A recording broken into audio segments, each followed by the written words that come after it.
Repito el concepto. Si estás limpiando un quirófano, pues tiene que estar sin la menor posibilidad de virus, bacterias y microbios. Si estás en un hotel, sobre todo si es 5 estrellas, pues tiene que estar flamante de limpio.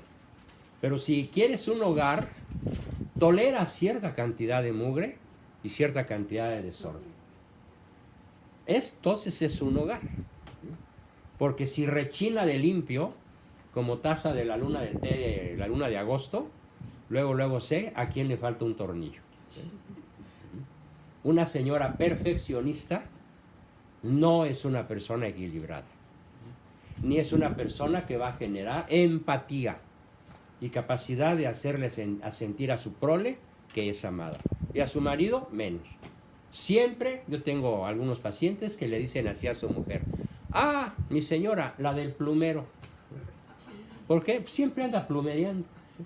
Nomás cambia la basura del lugar, pero siempre anda con su plumero. Bien, esas son las actividades. Activities en la mujer, trabajolismo, workaholismo en el hombre.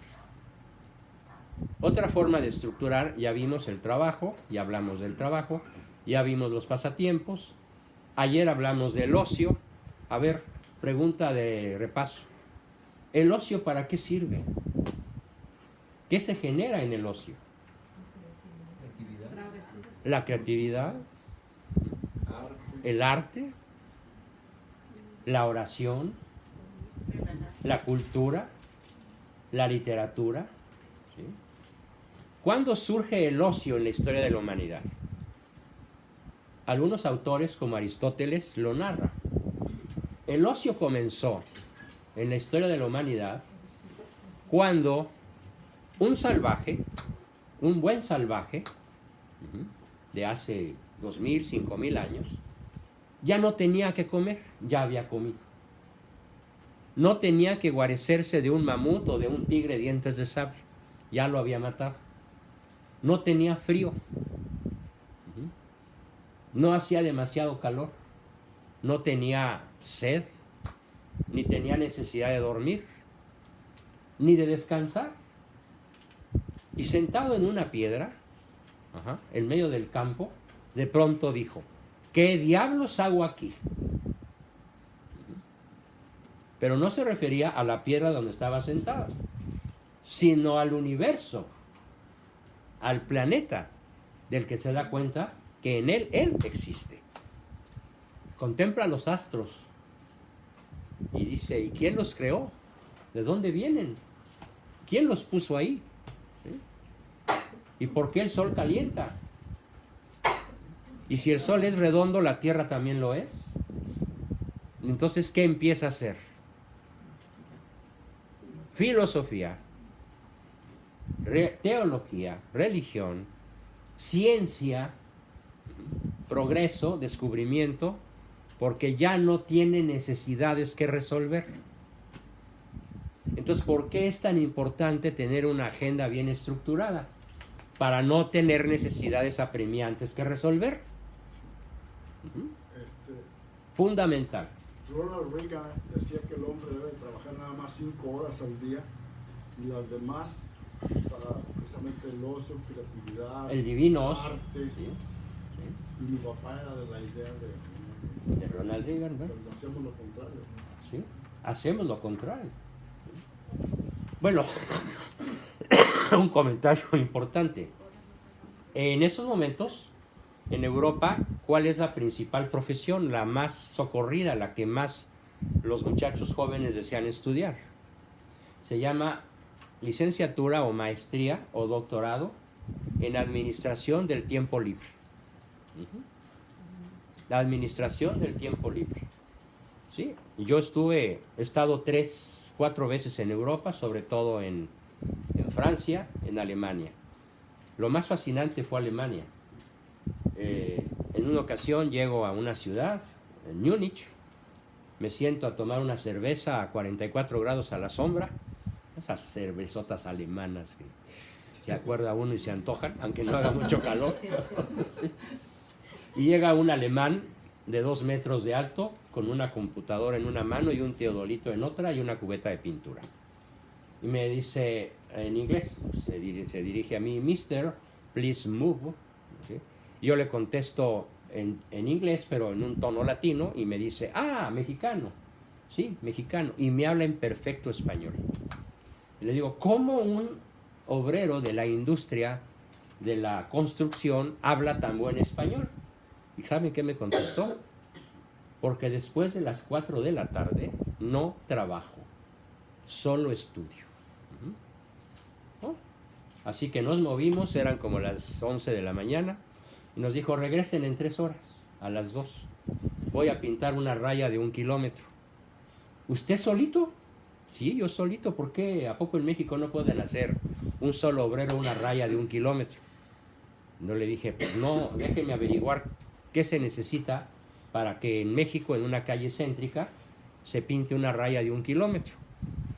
Lo consulté con un cuate que tenía yo en Pemex y me dijo, para empezar se necesita una licitación.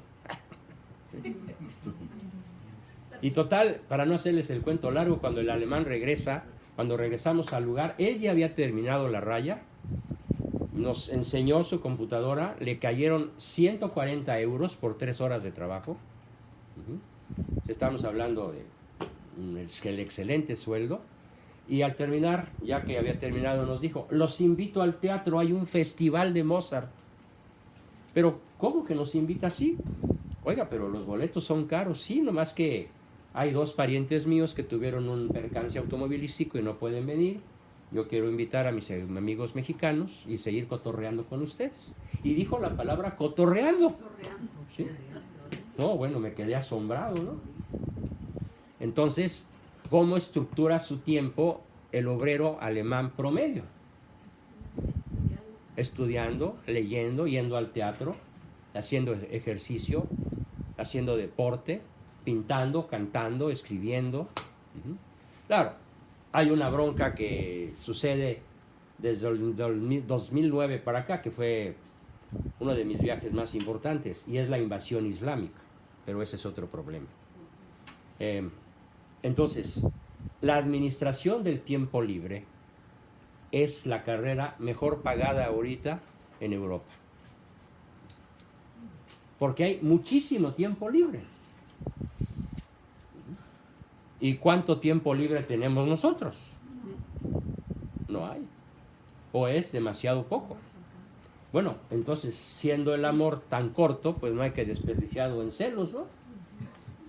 Vamos a crear una agenda, si bien no con mucho tiempo de ocio, pero sí con algo de tiempo de ocio para poder disfrutar de las maravillas y las ventajas que nos da, repito, el divino ocio. Que acuérdense por favor que es lo contrario del negocio. Negocio significa la negación del ocio. Bien. La ociosidad, pues es la exageración del ocio, y en efecto la ociosidad es la madre de una vida padre. Bueno, eso dicen los chavos ahora, ¿no? No, la ociosidad es la madre de todos los vicios. Y en la ociosidad tenemos el modelo perfecto de tiempo inestructurado y desestructurado. La ociosidad es justamente lo contrario de una agenda estructurada. Es no saber qué vas a hacer, para qué lo vas a hacer, dónde lo vas a hacer, con quién lo vas a hacer. No hay nada más que ociosidad, ¿sí? Que es muy propia también de los países avanzados en las clases altas. El aislamiento. Recomiendo que estructuren en su agenda tiempo de aislamiento, de estar solos,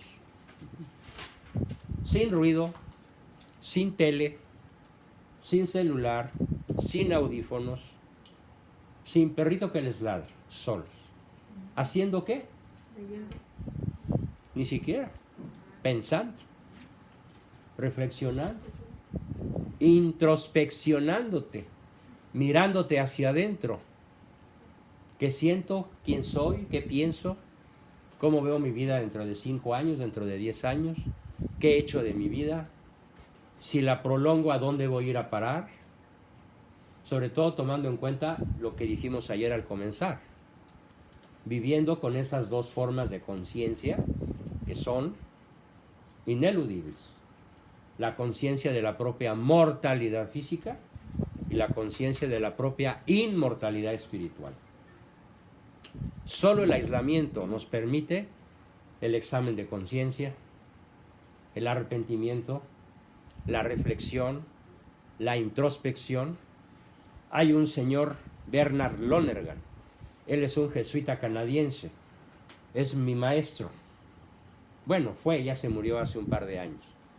Escribe un libro de 1000 hojas, que para mí ha sido tremendamente revelador, que se llama Introspección. Introspección. El título en inglés es Insight. ¿Sí? Vista hacia adentro, mirada hacia adentro. Si no estamos aislados, la mirada hacia adentro no es posible.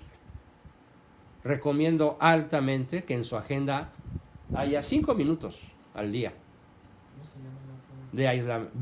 Bernardo, nomás quítale la O. Bernard es canadiense. Lonergan, tal como suena, Lonergan, Bernard Lonergan. Su libro Insight lo encuentras en cualquier librería. Es un libro de mucha venta, de gran éxito en ciertos ámbitos, ¿no? No es un libro para cualquiera, requiere disciplina y esfuerzo para poderlo leer y entender. Además es denso y muy largo y muy profundo. Yo lo recomiendo sin la menor duda. Lo encuentran en librería Líder. ¿Ya lo sabías? Sí, yo lo tengo. Tú lo tienes, Insight lo tienes. Mis respetos, Raquelita. Mira, esa no te la sabía. Pero ya hace mucho que lo leí, pero sí no. No, pues retómalo. Y más ahora, con nuestros planes, ¿no? Retómalo. Aislamiento. Tenemos otra forma de estructurar el tiempo, menos importante, pero que también tiene su razón de ser. Diversión. ¿Realmente qué significa la palabra diversión?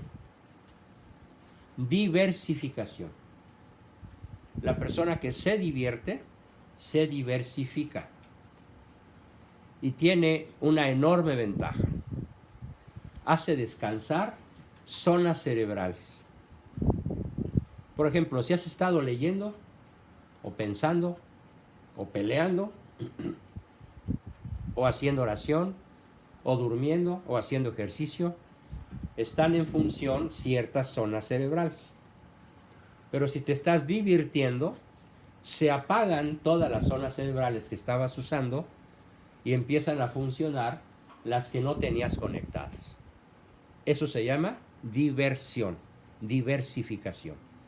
Y para el equilibrio mental y la salud integral, divertirse sin sentimientos de culpa, Nachito, es un derecho y es una obligación de salud mental. Diviértete. Dicen que el reírse, ¿verdad? Y si la diversión te provoca risa, tanto mejor. La risa, remedio infalible. La risa produce endorfinas y las endorfinas producen risa. O sea, es un círculo virtuoso. ¿Sí? Es una máquina de servicio. Es decir, al reírte generas endorfinas y al generar endorfinas te ríes. Entonces es magnífico. Y esto se puede generar con la diversificación de la diversión. Y tenemos el tema de mañana. Es un súper tema y espero que por favor nadie falte, porque es el tema culminante sobre lo que es el tiempo. ¿Qué sucede cuando una persona no tiene satisfechas sus hambres básicas? No tiene caricias suficientes, no tiene reconocimiento suficiente y no tiene estructurado su tiempo. ¿Cómo vive? Vive extorsionando lo que necesita para sobrevivir. ¿Y de qué maneras vamos a extorsionar todos los seres humanos? ¿Cómo extorsionamos a las personas más cercanas? Pidiendo prestado. Pidiendo prestado. ¿Pero qué pides prestado? Los dineros. ¿No? Pues no trabajan. No, sí trabajan. Para extorsionar. ¿Qué trabajan? ¿Qué hacen para extorsionar? ¿Qué te extorsionan? Emocionalmente. Emocionalmente. Pero, ¿con qué 3 jugadas te extorsionan? Hay 3 jugadores típicamente extorsionadores. El que juega a víctima. Pobrecito de mí. Manipulado. Pobrecito de mí. El que juega a salvar. Siempre anda levantando fiestas caídas, ¿no? Candil de la calle y oscuridad de su casa. Y el perseguidor que se la pasa persiguiendo a todo mundo. Entonces, ¿por qué alguien persigue? Siempre está de cuchillito de palo. Friegue y friegue a los que viven con él. O sea, juegan 3 personalidades. 3 personajes. 3 personalidades. Apréndete la palabra. No 3 personalidades. Ok, 3 personalidades. Todos tenemos una sola personalidad. Una sola. La nuestra, que es irrepetible, que es única. Pero toda persona que no tiene satisfechas, bien satisfechas sus hambres básicas, CTR, juega juegos psicológicos. Desde una de 3 posibilidades o las 3. Juega a la víctima y extorsiona protección. Extorsiona lástima. También extorsiona dinero o cosas. ¿Sí? O extorsiona haciéndose el importante. Si no fuera por mí, yo te salvo, yo te arreglo, yo te compongo, yo te ayudo. Pero no por el afán de ayudar, sino por el afán de extorsionar y obtener prestigio. Y finalmente te puede extorsionar persiguiendo y haciendo sentir mal al otro, haciéndolo sentirse víctima. Lo peor de todo en los juegos psicológicos es que nadie se queda estático como víctima, o como salvador, o como perseguidor. Lo vamos a ver mañana en detalle. Estos 3 papeles se juegan de manera alterna, de tal manera que la víctima hoy es el perseguidor de mañana, o de al ratito. O la víctima y el perseguidor de ahorita son el salvador de pasado mañana. Y los papeles se van alternando. Con tu esposo, con tus hijos, con tus padres, con tus hermanos, pero sobre todo con el cónyuge. ¿Sí? Son lo que vamos a llamar juegos psicológicos. No tener una agenda bien estructurada con todos los tipos de tiempo que acabo de mencionar nos hace sumamente vulnerables para andar jugando. ¿Y por qué se usa la palabra jugar? Bueno, a lo mejor hubiéramos podido utilizar otra, guerrear, pero en realidad vamos a utilizar esa palabra porque su inventor, que por cierto vivió aquí en La Joya, California, el doctor Eric Verne, me tocó venir a escucharlo muchas veces, ¿sí? Incluso hubo una vez que me tuve que venir en camión, hice 3 días pero llegué. ¿Sí? Él diseña, él encuentra, él descubre los juegos psicológicos y hace una salvedad muy interesante. En todos los juegos del hombre siempre hay alguien que gana y alguien que pierde. O a veces hay un empate, ¿sí? En lo que son los juegos. Fútbol, béisbol, ajedrez, dominó, damas chinas, lo que quieras. En todos los juegos de mesa, de azar o de deportes, siempre alguien gana, alguien pierde o ambos empatan. Pero ¿qué creen que pasa con los juegos psicológicos? Todos pierden. Bien, ¿por qué? ¿Lo dedujiste o ya lo habías oído? Me imaginé cuando dijo que había empate. Lo dedujiste. Todos perdemos. En un juego psicológico nadie va a ganar. Juegue el papel que juegue. El jugador de víctima va a perder. El jugador de salvador va a perder. El jugador de perseguidor va a perder. Pero estamos tan metidos en jugar que es una de las costumbres negativas más difíciles de erradicar. Su erradicación, su control, su dominio comienza por hacer nuestra agenda. No importa que lo haya dicho 78 veces. Hagan su agenda y se libran de miles de males. Este sería el peor de todos, el juego psicológico. Bien, pues muchísimas gracias a todos. Me encantó nuevamente tener la casa llena casi. Entonces la sesión de mañana, como aquí hay un evento, la sesión de mañana es en Westminster, ¿sí? Donde ya muchos de ustedes han ido. Ojalá nadie se me eche para atrás y allá nos vemos a las 7. Doctor, una Sí, pregunta. Entonces, si